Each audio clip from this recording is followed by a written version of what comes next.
Hey guys, welcome back to my channel, and hello if you're new here. My name is Haley, and in today's video we're going to be chatting all about my base products, so let's go ahead and jump into this video. The first primer I have is the Touch in Sol Glassy Skin Primer, and this just makes your skin look so healthy and dewy, and it's very moisturizing. This is the e.l.f. Mint Melt Cooling Face Primer, and this one is very cooling, but I just love how it makes your makeup stick on since it's a gripping primer. I feel like it adds coverage to any foundation.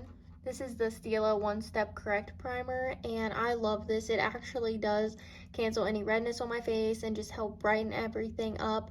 It's one of the only correcting primers I've tried that actually does something. I really like this one. This is just a mini of the MAC Prep and Prime, and I don't really have a solid opinion on this one yet because I haven't used it that many times. This is the only setting spray I have in my collection, and it is the NYX Bear With Me multitasking spray, and I use this to set and prime my skin. It's just a very natural looking spray. It doesn't really give too much glow to the skin, which I like.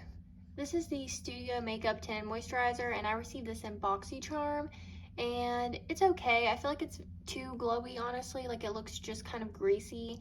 As soon as you put it on, it doesn't have a lot of coverage, so I like mixing this in with more full coverage foundations to give them a more healthy look. This is the Laura Mercier Tinted Moisturizer, and I do have a whole review on this. I was sent this free from Influencer, and I love this. I think it looks so healthy on the skin. This is the L'Oreal Skin Paradise Tinted Moisturizer, and I really like this one too. This one has more coverage than the other two I mentioned, so this can be built up to probably about medium coverage, but it does look very nice on the skin, just a natural finish. This is the e.l.f. Camo CC Cream, and it is full coverage. I mean, you only need a dot of this and it will cover everything.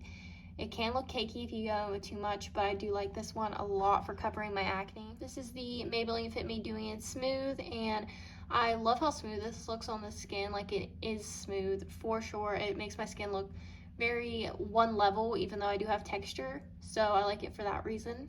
This is the NARS Radiant Creamy Concealer, and this is the third one I think I've had of this, and I love this. It's so beautiful on the skin, doesn't accentuate my dry under eyes, and I just love this one. This is the new NYX Bear With Me Concealer Serum, and I don't have too many thoughts on it yet because I just recently started testing it out, but I will keep you updated. I do have two of these Bare Minerals Bare Pro Concealers. I love this.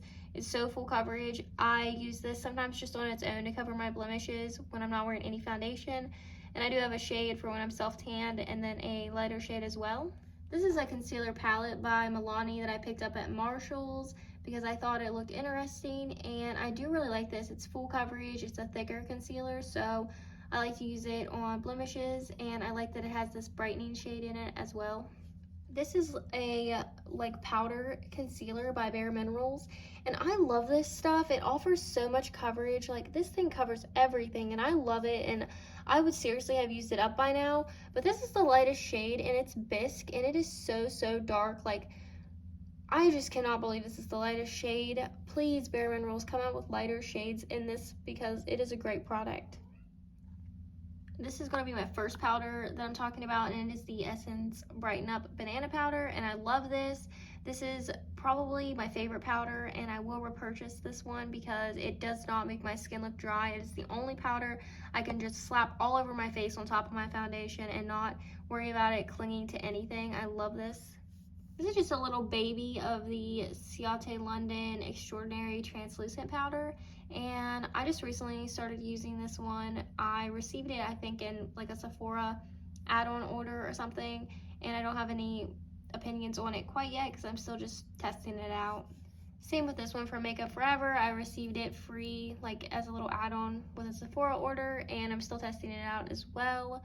This is my Infallible Fresh Wear powder by L'Oreal, and I love to use this as a powder foundation, or I just tap it over blemishes if I'm using one of the tinted moisturizers just to add a little bit of coverage sometimes. But this looks very nice on the skin, and it doesn't look weird on my dry skin. I like this a lot for a powder foundation. And then one thing I did want to throw in here is this Essence Curl Me Maybe palette, and this is what it looks like. I forgot to include this in my eyeshadow video where I showed you all my eyeshadow palettes, so I just want to go ahead and put it in here because it is in my collection. I do love this one. It's great quality. It's a beautiful like peachy toned palette for like $4. So I can link that eyeshadow palette video that I'm talking about down below in case you missed it. But I did just forget to include this, so here it is. I hope you enjoyed seeing the products I have in my base collection, and if you did, make sure to give this video a thumbs up. It really helps me out, and please consider subscribing if you haven't already, and I will see you all in my next video. Bye guys.